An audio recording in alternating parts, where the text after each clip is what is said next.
Hi, this is Revathi. Welcome to అందమైన కథల పొదిరిల్లు.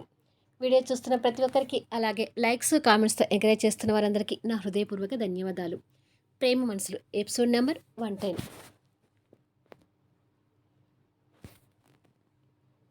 చక్రవర్తి గారింట్లో లాస్య పెళ్లి సందడి మొదలైంది. భారతి లాస్యని పెళ్లి కూతురిగా తయారు చేస్తుంటుంది. కానీ లాస్య మొహంలో ఆ సంతోషం ఏ కోసానా కనిపించడం లేదు. మరో రూమ్లో రేణు కూడా పెళ్ళికి రెడీ అవుతుంటుంది. పూర్ణ నగల బాక్స్తో రేణు దగ్గరికి వచ్చి, అమ్మ రేణు, ఈ నగలు నీకోసమే కొన్నాను, ఎలా ఉన్నాయి అని అడుగుతుంది వాటిని ఇస్తూ. రేణు నగల వైపు చూసి, చాలా బాగున్నాయి అత్తయ్య, కానీ ఇన్ని నగలు నాకోసం ఎందుకు తీసుకున్నారు అని అడుగుతుంది. మీ పెళ్ళైన తర్వాత నేను నీకు ఏమీ ఇవ్వలేదు కదా, అందుకే ఈ నగలు. ఇలా కూర్చో, నిన్ను అలంకరిస్తాను అని రేణుని కూర్చోబెట్టి నగలు అలంకరిస్తుంటుంది. పూర్ణ చూపించే అభిమానానికి రేణు సంతోషపడుతుంటుంది. అశోక్ లోపలికి వచ్చి, అత్తాకోడలు ఇంకా అలంకరణలోనే ఉన్నారా? అవతల ముహూర్తానికి టైం అవుతుందమ్మా, త్వరగా కానివ్వండి అని హడావిడి చేస్తుంటాడు. అయిపోయింది లేరా, నువ్వు హడావిడి చేయకు అంటూ చివరిగా రేణు చేతులకు గాజులు తొడుగుతుంది. అలంకరణ పూర్తవడంతో రేణు లేచి నిలబడుతుంది. నిండు అలంకరణలో ఉన్న రేణును చూసుకొని పూర్ణ సంతోషపడుతూ, నా కోడలికి నా దిష్టే తగిలేటట్టుగా ఉంది అని కోడల్ని దగ్గరకు తీసుకొని నుదుటిన ముద్దు పెట్టుకుంటుంది. అత్తా కోడల్ని అలా చూస్తున్న అశోక్ కూడా చాలా సంతోషపడుతుంటాడు.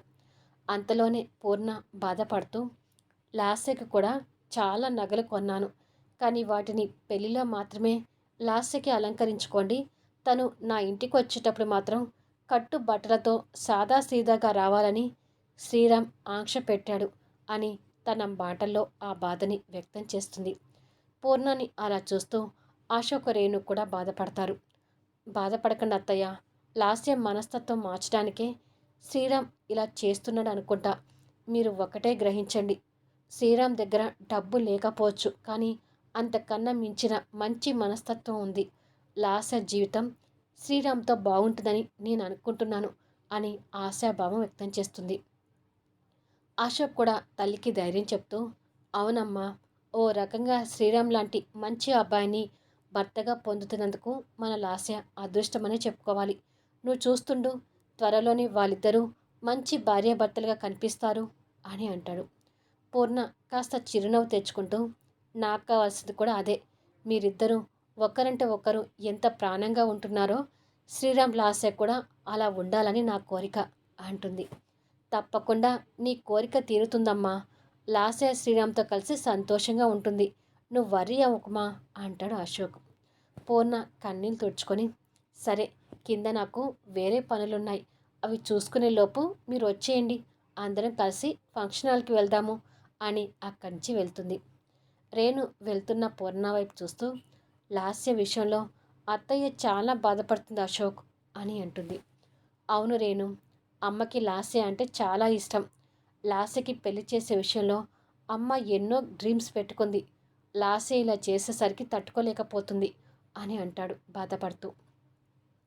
రేణు కూడా బాధపడుతూ, లాస్య ఆ పిచ్చి పని చేయకుండా ఉండాల్సింది అని అంటుంది.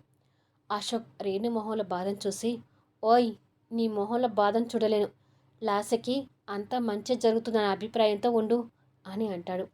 అవును అని చిన్న నవ్వు నవ్వి మిర్రర్ ముందుకు తిరిగి పాపడి సరి చేసుకుంటుంది. అశోక్ తన్ని వెనక నుంచి హక్ చేసుకొని, ఈ అలంకరణలో ఎంత ముద్దొస్తున్నావే అంటాడు. అశోక్ అలా పట్టుకొని చూసి కావాలని అలా మాట్లాడుతూ, అంత ముద్దొస్తున్నానా అని అడుగుతుంది. అశోక్ తన మెడ మీద ముద్దు పెట్టి, అవును, చాలా ముద్దొస్తున్నావు, నిన్ను ఇలాగే పట్టుకొని ఉండాలనిపిస్తుంది అని అంటాడు. నీకు పట్టుకొని ఉండాలనిపిస్తుందేమో, నాకైతే ఇప్పుడే శోభనం చేసుకోవాలనిపిస్తుంది అని అంటుంది. దాంతో అశోక్ భయపడి ఒక్కసారిగా తను వదిలిపెట్టి, దెయ్యం రాక్షసి, ఇలా తయారయ్యే ఏంటే నువ్వు అని చిరుకోపంగా తిడతాడు. రేణు పగలపడి నవ్వుతూ, లేకపోతే సందు దొరికినప్పుడల్లా నన్ను హగ్ చేసుకోవాలని చూస్తావా? మన శోభనం అయ్యే వరకు ఇలా హగ్గులకు కూడా దూరంగా ఉండాలనే నేను ఇలా భయపడుతూ వచ్చాను అని నవ్వుతుంటుంది. అశోక్ తన్ని అలాగే చూస్తూ, నిజంగానే నువ్వు దెయ్యం రాక్షసివి, ఎన్నిసార్లు నిన్ను హగ్ చేసుకోవాలనుకొని కూడా నీ మాటలకు భయపడిపోయి ఊరుకున్నానో తెలుసా అంటాడు. లాస్య పెళ్లి వరకు నిన్ను కంట్రోల్లో ఉంచడానికి నిన్ను ఇలా భయపెట్టించక తప్పలేదు అని నవ్వుతుంటుంది.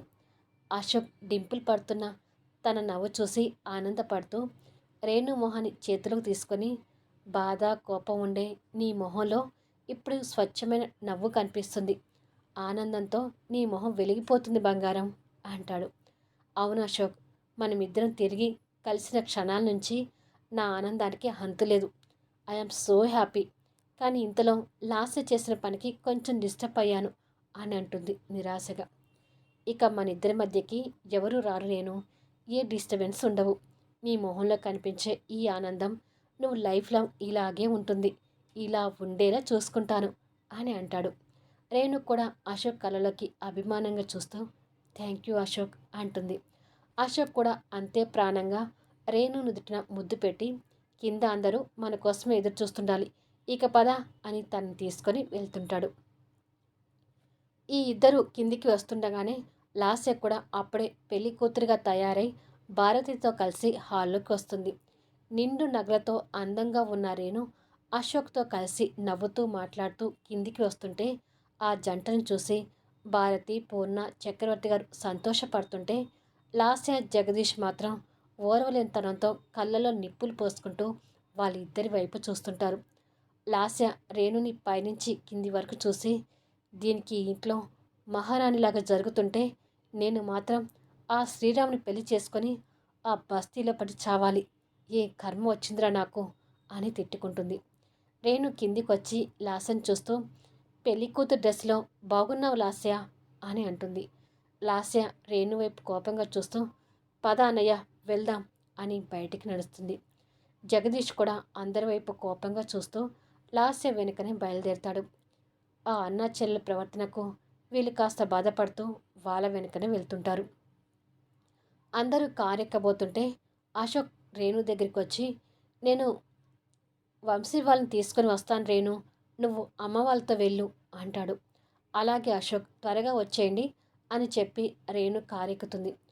వాళ్ళ కారు వెళ్ళిపోగానే అశోక్ కూడా కారు తీసుకొని బృందావనానికి బయలుదేరతాడు. బృందావనంలో దివ్య కూడా రెడీ అయి వంశీతో మాట్లాడుతూ, పెళ్ళికి మీరు రాకపోతే అశోక్ బాధపడతాడేమో వంశీ గారు అని అంటుంది. లాస్య శ్రీరామ్ పెళ్ళికి నాకు కూడా రావాలని ఉంది దివ్య, కానీ నేను వస్తే చక్రవర్తి గారికి కష్టంగా ఉంటుంది అని అంటుండగానే అశోక్ లాన్లో ఆడుకుంటున్న పింకీని ఎత్తుకొని లోపలికి వస్తూ, మీరు ఇలాగే మాట్లాడతారని గెస్ చేశాను ఫ్రెండ్, అందుకే మిమ్మల్ని తీసుకెళ్ళడానికి స్వయంగా నేను వచ్చాను అంటాడు. వంశీ అశోక్ సర్ది చెప్పాలని చూస్తూ, అది కాదు ఫ్రెండ్ అని మాట్లాడబోతుండగా, మీరు ఇంకేమీ చెప్పొద్దు ఫ్రెండ్, అసలు ఈ పెళ్ళి జరగడానికి కారణమే మీరు అని నాన్నతో సహా అందరికీ తెలుసు. అలాంటిది మీరే ఈ పెళ్ళిలో లేకపోతే ఎలా? వెళ్ళి త్వరగా రెడీ అయి వచ్చేయండి, నేను వెయిట్ చేస్తుంటాను అని సోఫాలో కూర్చుంటాడు.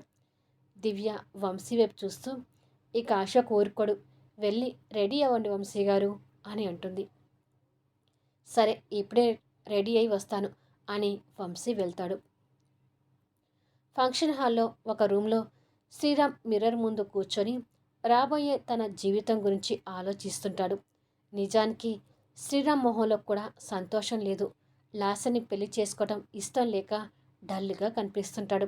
మరో పక్క మధు శ్రీరామ్ని పెళ్లి కొడుగ్గా రెడీ చేస్తుంటాడు. హాయ్ శ్రీరామ్ అంటూ రేణు అక్కడికి వస్తుంది. రేణు పిలుపుతో శ్రీరామ్ అతని ఆలోచనలకు బ్రేక్ ఇచ్చి ముందు మిర్రర్లో రేణు రావడం చూసి లేచి నిలబడి, హాయ్ మేడం, బాగున్నారా అని అడుగుతాడు. నీ దయ వల్ల అశోక్తో కలిసి చాలా ఆనందంగా ఉన్నాను శ్రీరామ్ అంటూ నవ్వుతూ చెప్పి మధుని చూసి, నీ ఫ్రెండ్ మధు కదా అని అడుగుతుంది. అవును మేడం, వీడి హెల్ప్తోనే ఆ రోజు మీ ఇద్దరి పెళ్లి జరిగేలా చూశాను అంటాడు. మీరిద్దరు చేసిన సహాయాన్ని నేను ఎప్పటికీ మర్చిపోలేను, థ్యాంక్ యూ సో మచ్ అంటుంది. శ్రీరామ్ చిన్న నవ్వు నవ్వి, థ్యాంక్స్ వద్దు మేడం, మీరిద్దరూ ఎప్పుడూ హ్యాపీగా ఉంటే చాలు అని అంటుండగా భారతి అక్కడికి వచ్చి పెళ్ళికొడుకుగా ఉన్న శ్రీరామ్ వైపు చూసి లాస్యకి ఈడో జోడుగా చక్కగా ఉన్నాడు అని అంటుంది. అవును, ఇద్దరి జంట కరెక్ట్గా సరిపోతుంది అంటుంది రేణు. శ్రీరామ్ తను ఎవరో తెలియనట్టుగా చూస్తుంటాడు. రేణుకి అది అర్థమై మా వదిన అశోక్ వాళ్ళ సిస్టర్ అని పరిచయం చేస్తుంది. అది వినగానే శ్రీరామ్ మొహంలో ఏదో తెలియని గిల్టీ ఫీలింగ్ బాధ కనిపిస్తుంది. ఆ బాధతోనే శ్రీరామ్ వంగి భారతి కలకు నమస్కరిస్తాడు. శ్రీరామ్ అలా చేయడం రేణుకి భారతికి ఆశ్చర్యం కలిగిస్తుంటుంది. శ్రీరామ్ అలా ఎందుకు చేస్తున్నాడో మధుకి తెలుసు కాబట్టి అలా చూస్తుండిపోతాడు. శ్రీరామ్ భారతి కాళ్ళ మీద పడి 2 కన్నీటి బొట్టును కూడా రాలుస్తాడు. భారతి శ్రీరామ్ని పైకి లేపుతూ ఏంటి శ్రీరామ్ ఇది అని అడుగుతుంది. శ్రీరామ్ మనసులో మాట్లాడుకుంటూ మీరు దేవతలా ఉన్నారు మేడం. మిమ్మల్ని మోసం చేయటానికి ఆ నీచుడికి ఎలా మనసొప్పిందో అర్థం కావట్లేదు అని అనుకొని అది మిమ్మల్ని చూడగానే మా అక్క గుర్తొచ్చింది మేడం. అందుకే ఇలా చేశాను అని అంటాడు. రేణు ఆశ్చర్యపోతూ నీకు అక్క కూడా ఉందా శ్రీరామ్ అని అడుగుతుంది. ఉంది మేడం అని అంటాడు. మరెందుకు ఈ పెళ్ళికి రాలేదు అని అడుగుతుంది రేణు. అక్క ఎక్కడికి రాదు మేడం. తను భర్త ఆంక్షలతో ఇంట్లోనే ఉంటుంది అంటాడు. అదేంటి మీ బావ మంచివాడు కాదా అని అడుగుతుంది భారతి. కరెక్ట్గా అదే టైంకి జగదీష్ కూడా అక్కడికి వచ్చి వీడు ఏం నోరు జాతాడో ఏమో, వీడిని జాగ్రత్తగా కనిపెట్టుకుని ఉండాలి అని అనుకుంటాడు. శ్రీరామ్ జగదీష్ వైపు కోపంగా చూస్తూ వాడు పచ్చి దుర్మార్గుడు. వాడికి అంతకుముందే పెళ్ళయిందనే విషయం దాచిపెట్టి మా అక్కను నమ్మించి పెళ్లి చేసుకున్నాడు. మా అక్కకి ఆ విషయం తెలిసేసరికి 2 పిల్లలు పుట్టారు. ఇక అక్క ఏమీ చేయలేని పరిస్థితిలో ఆ దుర్మార్గుడికి తల వంచి చెప్పినట్టుగా వింటుంది అని తిరిగి భారతి వైపు చూసి తోటి ఆడదాని జీవితం నాశనం చేశానని అక్క ఇప్పటికీ కూడా బాధపడుతుంటుంది అని అంటాడు. ఆ మాటలకి జగదీష్ భయపడుతూ చూస్తుంటాడు. శ్రీరామ్ చెప్పింది విని భారతి బాధపడుతూ మీ బావ జీవితంలో ఇంకొక మనిషి ఉందని తెలియకనే మీ అక్క అతని జీవితంలోకి వచ్చిందంటున్నావు కదా. అలాంటప్పుడు ఇందులో మీ అక్క తప్పు ఏమీ లేదు. తప్పు చేసిందలా ఆ దుర్మార్గుడే. భార్య ఉండగా ఇంకొక అమ్మాయిని పెళ్లి చేసుకోవడం మహా నేరం అని అటువంటి వాడిని ఊరికనే క్షమించకూడదు కదా బావా అని పక్కనున్న జగదీష్ని అడుగుతుంది. జగదీష్ కంగారు పడుతూ నీళ్లు నములుతుంటాడు. శ్రీరామ్ మాటలకు దెయ్యం రాక్షసి కోపంతో ఊగిపోతూ క్షమించడమా, అలాంటి వాణ్ణి నడి రోడ్డు మీద నిలబెట్టి గన్తో షూట్ చేసి పడేయాలి అంటుంది. ఆ మాటలకి జగదీష్ భయపడుతుంటే వాళ్ళ మాటలు విన్న అశోక్ కోపంగా అక్కడికి వస్తూ అలా షూట్ చేస్తే ఒక్కసారి చచ్చి ఊరుకుంటాడు రేణు. అటువంటి వాడికి ఒక్కసారిగా చావు రాకూడదు. కాలు విరక్కొట్టి చక్రాల కుర్చీకి పర్మినెంట్ చేయాలి అంటాడు. అశోక్ కోపం మాటలు చూసి జగదీష్కి చెమటలు పడుతుంటాయి. భారతి మాటను అందుకుంటూ ఆ దుర్మార్గుడు చేసిన పని గురించి ఈ పచ్చని పెళ్లి తోరణంలో మాట్లాడుకోవడం కూడా తప్పే. పదండి పెళ్లి మండపం దగ్గరికి వెళ్దాం అని భారతి అశోక్ రేణు అక్కడి నుంచి వెళ్తారు. జగదీష్ కోపంగా శ్రీరామ్ వైపు చూస్తుండిపోతాడు. శ్రీరామ్ అంతకంటే ఎక్కువ కోపంగా చూస్తూ ఎవ్వడో దుర్మార్గుడు అంటేనే అశోక్ సార్, రేణు మేడం, భారతి గారు అంతగా రియాక్ట్ అవుతున్నారు. అన్యాయం జరుగుతుంది భారతి గారికే అని ఆ దుర్మార్గుడివి నువ్వేనని అశోక్ సార్కి తెలిస్తే నిజంగానే నీ కాలు విరక్కొట్టి చక్రాల కుర్చీకి పర్మినెంట్ చేస్తాడు. ఆ రోజు కోసం వెయిట్ చేస్తుండు అని అంటాడు. జగదీష్ అంతే కోపంగా చూస్తూ ఇప్పుడు నీ టైం నడుస్తుందని నీ ఇష్టం వచ్చినట్టు మాట్లాడుతున్నావురా. టైం నా దగ్గరికి వచ్చినప్పుడు అందరి అంతు చూస్తాను. ఇప్పుడు నాకు చెమటలు పట్టించావు కదా, ఈ రివెంజ్ అంతా మీ అక్క నీరజ దగ్గర చూపిస్తాను అంటాడు. ఇక నీకు అంత సీన్ లేదు. ఎందుకంటే మరికొద్ది నిమిషాల్లో నీ చెల్లెలు నా సొంతం కాబోతుంది. ఇక నా అక్కని బాధ పెట్టినట్టు తెలిస్తే నీ చెల్లెల్ని అంతకన్నా ఎక్కువగా బాధ పెడతానని గుర్తుపెట్టుకో అంటూ బెదిరిస్తాడు. ఆ మాటలకి జగదీష్ విరక్తి చెందుతూ అక్కడి నుంచి వెళ్తాడు. అలా మండపంలోకి వస్తుండగానే జగదీష్కి దివ్య ఎదురవుతుంది. దివ్యని చూసి జగదీష్ కంగారు పడుతుంటే దివ్య వాడి మొహంలోకి కోపంతో సూటిగా చూస్తుంటుంది. దివ్య అలా చూస్తుండగానే జగదీష్ అక్కడి నుంచి జారుకుంటాడు. దుర్మార్గుడు అని దివ్య మనసులో కసిగా తిట్టుకుంటుంది. చక్రవర్తి గారు పూర్ణ వచ్చిన గెస్ట్ని రిసీవ్ చేసుకుంటూ ఉంటారు. వంశీ గెస్ట్లా కాకుండా అశోక్తో కలిసి ఆ పెళ్లి జరిపించే విషయంలో బాధ్యతగా వ్యవహరిస్తుంటాడు. మరోపక్క చక్రవర్తి గారు దివ్య పిల్లల మీద కూడా అభిమానం చూపిస్తూ మాట్లాడుతుంటారు. మా చిన్ని ఆనంద్ ఎలా ఉన్నాడమ్మా అంటూ చక్రవర్తి గారు పసిపిల్లోని ఎత్తుకొని ముద్దు చేస్తుంటాడు. చక్రవర్తి గారు దివ్యతో అలా అభిమానంగా ఉండటం అశోక్ వంశీకి ఆనందంతో పాటు ఆశ్చర్యంగా కూడా కలుగుతుంటుంది.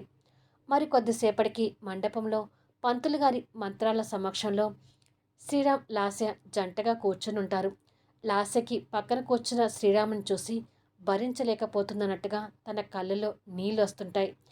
శ్రీరామ్ మొహం కూడా అదే ఆందోళనతోనే కనిపిస్తుంటుంది. జగదీష్ అయిష్టంతోనే శ్రీరామ్ కాలు కడిగి కన్యాదానం చేస్తుంటాడు. శ్రీరామ్ కూడా జగదీష్ వైపు కోపంతో చూస్తుంటాడు. చక్రవర్తి గారు పూర్ణ, అశోక్, రేణు, వంశీ, దివ్య వచ్చిన బంధువులు ఆశీర్వాదంతో శ్రీరామ్ లాస్య మెడలో 3 ముడులు వేసి తన దానం చేసుకుంటాడు. లాస్య పెళ్ళి అనుకున్నట్టుగా జరగకపోయేసరికి పూర్ణ గారి కలలో కన్నీళ్ళు వస్తుంటాయి.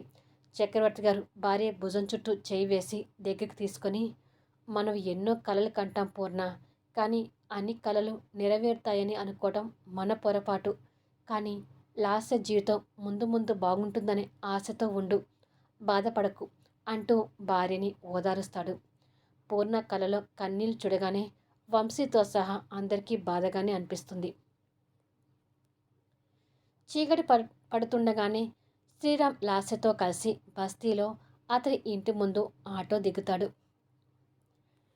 ఇక నుంచి స్టోరీలో వీళ్ళిద్దరితో పాటు కూడా స్టోరీ నడుస్తుంటుంది. అంటే వీళ్ళ సంసార జీవితం ఎలా ఉంటుంది, లాస్య ఆ బస్తీలో ఎలా ఉంటుంది అనే సన్నివేశాలు కూడా ఉంటాయి. మీరు ల్యాగ్ అనుకోకుండా చూడండి, స్టోరీ చాలా బాగుంటుంది.